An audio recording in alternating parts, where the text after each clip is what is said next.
Bagaimana kita tahu kasih kita kepada Tuhan sudah sempurna? Secara prinsip, gereja mengajarkan bahwa kesempurnaan kasih itu adalah kekudusan. Ini kita baca di dalam dokumen Konsili Vatikan kedua, Lumen Gentium 39 dan 40. Dan kekudusan itu intinya adalah mengasihi Allah dan mengasihi sesama demi kasih kita kepada Allah. Nah, sekarang bagaimana kita tahu bahwa kita telah sungguh mengasihi Allah dengan sempurna? Walau pada dasarnya kita tidak dapat dengan pasti mengetahuinya, tetapi kita dapat belajar dari kehidupan para kudus. Pertama, para orang kudus mengasihi Tuhan sebagaimana adanya Dia, dan bukan mengasihi Tuhan hanya demi berkat-berkat-Nya. Kita teringat akan semboyan dari Santa Teresia dari Avila dan Santo Thomas Aquinas yang sama-sama menyatakan bahwa hanya Tuhan saja itu cukup untuk menjawab kerinduan hati mereka. Ya, dan kedua, para orang kudus ini begitu mengasihi Tuhan sedemikian sehingga mau melakukan apa saja demi melakukan kehendak Tuhan, demi memuliakan Tuhan dengan lebih besar. Kita ingat ada semboyan AMDG, Ad Majorem Dei Gloriam, for the greater glory of God. Artinya, dalam apapun yang kita lakukan, kita dipanggil untuk selalu memilih apa yang paling selaras dengan kehendaknya dan apa yang lebih memuliakan Tuhan. Kehendak Tuhan itu sendiri yang dinyatakannya kepada kita adalah agar semua orang diselamatkan dan memperoleh pengetahuan akan kebenaran. 1 Timotius 2 ayat 4.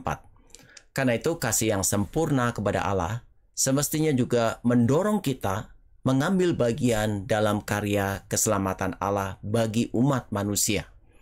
Nah, ketiga, para orang kudus itu rela melakukan kehendak Tuhan sampai sehabis-habisnya. Bahkan jika itu mensyaratkan bahwa mereka harus mengalami penderitaan, penganiayaan, atau bahkan sampai menyerahkan nyawa mereka.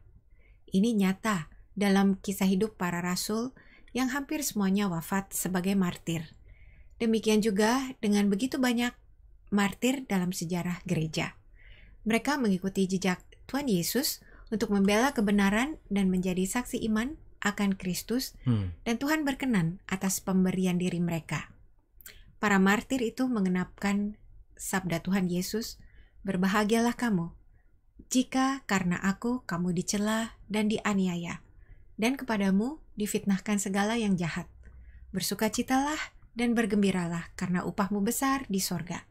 Matius 5 ayat 11-12. Selain dari para martir, tentu kita melihat pemberian diri yang sempurna kepada Tuhan ada pada Bunda Maria. Ia menyediakan dirinya sepenuhnya untuk menjadi Allah Tuhan dalam mewujudkan rencana keselamatannya. Bunda Maria setia mengikuti kehendak Tuhan, bahkan ketika ia harus menahan kepedihan yang tak terkira ketika ia berdiri di kaki salib Kristus dan menyaksikan betapa putranya yang kudus itu disiksa dan dianiaya sampai wafat. Bunda Maria tetap teguh di dalam iman, harap dan kasihnya yang sempurna kepada Allah sampai akhir hidupnya di dunia. Nah, kita semua dipanggil kepada kesempurnaan kasih, kepada kekudusan. Dan ini memang merupakan perjuangan seumur hidup. Kemartiran di zaman ini mungkin tidak sama dengan di zaman para rasul. Tetapi kita semua dipanggil untuk dengan teguh hidup sesuai dengan ajaran iman Kristiani dan tidak mudah mengikuti arus dunia. Semoga Tuhan memberikan rahmat-Nya agar tiap-tiap hari kita bertumbuh dalam kasih kepada Tuhan dan kepada sesama sampai akhir hidup kita.